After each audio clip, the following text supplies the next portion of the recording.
what we call this, vlogging while raining. Vlogging while raining. Okay, so ikot-ikot lang po tayo dito. Ayan, ganda yung sarapan. Vlogging while raining. May sasabihin lang po ko sa inyo importante. Very important reminder of seeing Jesus in every situation. Makinig pong mabuti. When I say situation, hindi lang po situation na pangit. Dapat maski kung maganda ang yung mga nangyayari sa buhay mo, kung okay lahat sa'yo, see Jesus also.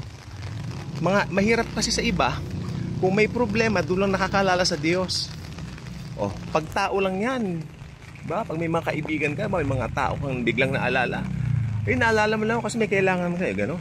Pero Lord, dapat all season. All season, we acknowledge Him. We think about Him. Especially kung okay lahat ang... kung okay lahat... Ito akong paniwala lang ito ha.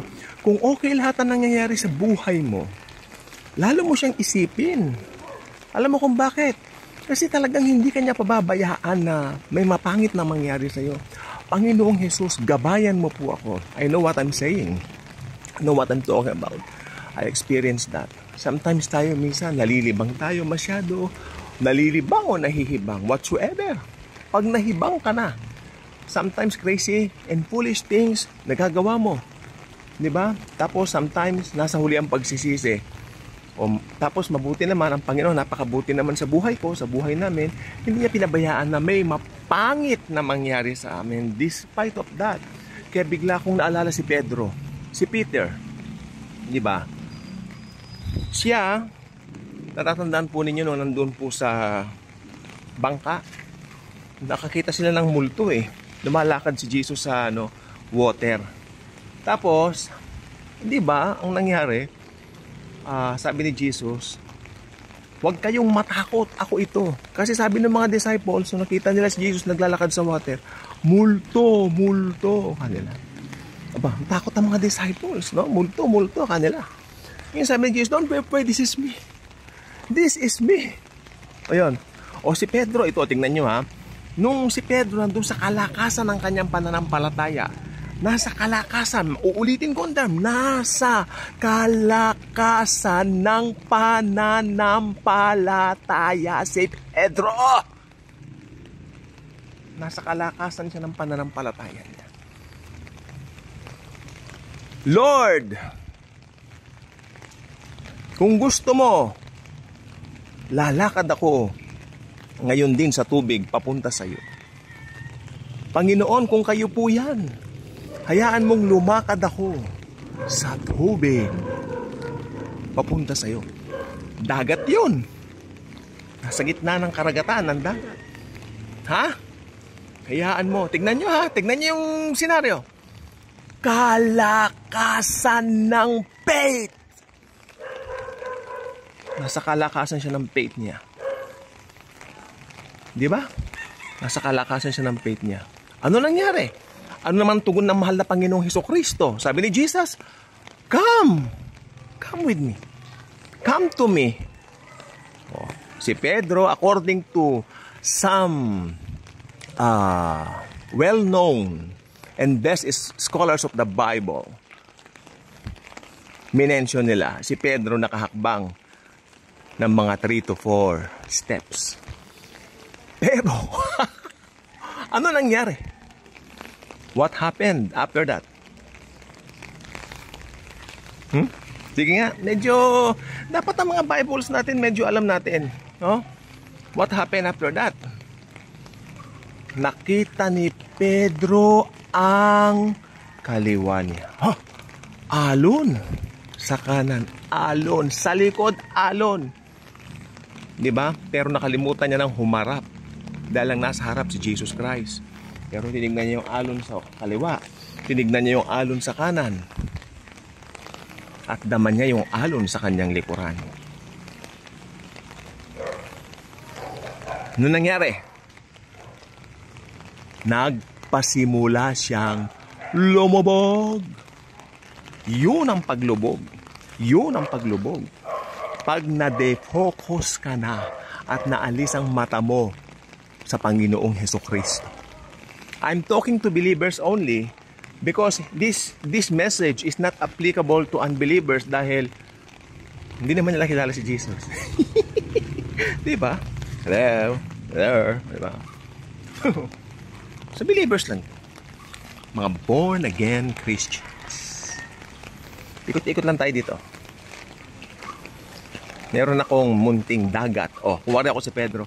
Lord, lalakad ako. Oh, ayan. Halika ka ni Lord.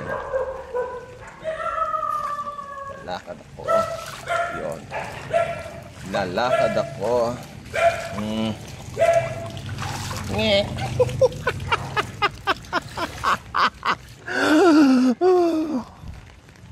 What, ano ba yun? Joke. Okay. Happy lang puso natin sa lahat. Alam nyo kanina medyo bad trip ako kaya nag-vlog akong ganito. Okay, at merong magandang mangyayari pero si Satan is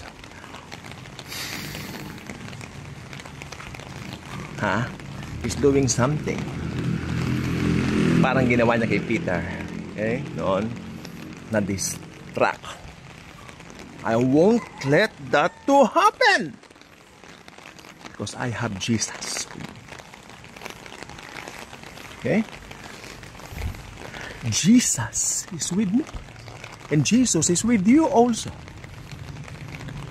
Yan po ang dapat nating alamin. Ang demonyo dapat hindi in-entertain. Ang demonyo tinataboy. Or ang demonyo sinisipa. Naku, gigilitan ko ng leeg ang demonyong si Satanas sa oras ng rapture. Isang malaking karangalan to do that. Pero syempre si Lord ang makakatalo sa kanya. Diba? Hindi po tayo.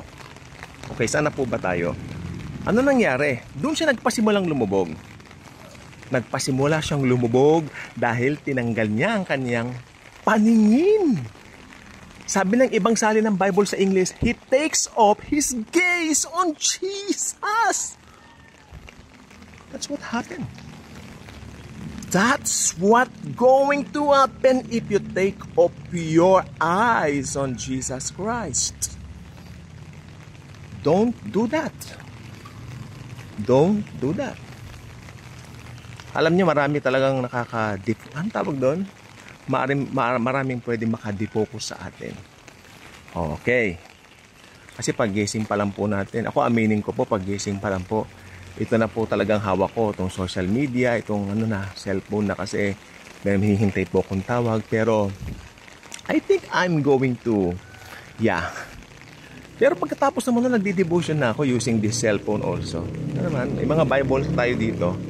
Hindi naman na tayo Stone Age. Ano ba yan? Hello? Hindi ko naman tayo condemn ang sarili natin. Kaya kung ang Bible yun nasa cellphone lang, it's okay, it's fine. Jesus will never ever condemn you because your Bible is in the cellphone. Anyway, Jesus is very happy because we are now living in a high-tech community, high-tech world. And Jesus is the author of being high-tech. You know what? That's it. Jesus is all-powerful. Alam nyo, pag si Satanas kumikilos, nararamdaman ko. And he will never, ever succeed. I will never let him succeed. Never.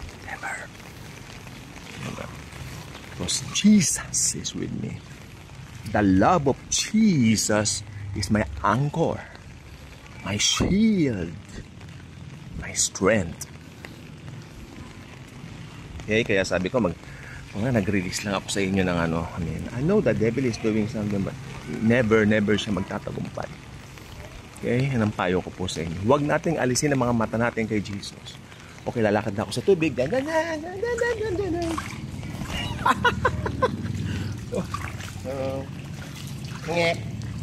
Ito ang paglakad na kailangan hugasan ng paa dahil magkakaalipungan. Diba? Let's be happy.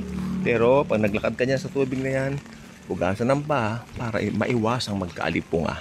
Mahirap yan, mangangati ka, hindi ka makakatulog paggabi. Okay, so yun lang po ang gusto kong sabihin po sa atin. Umuulan pero wala makakapigil kasi this message, this video is very important para sabihin siya. God bless.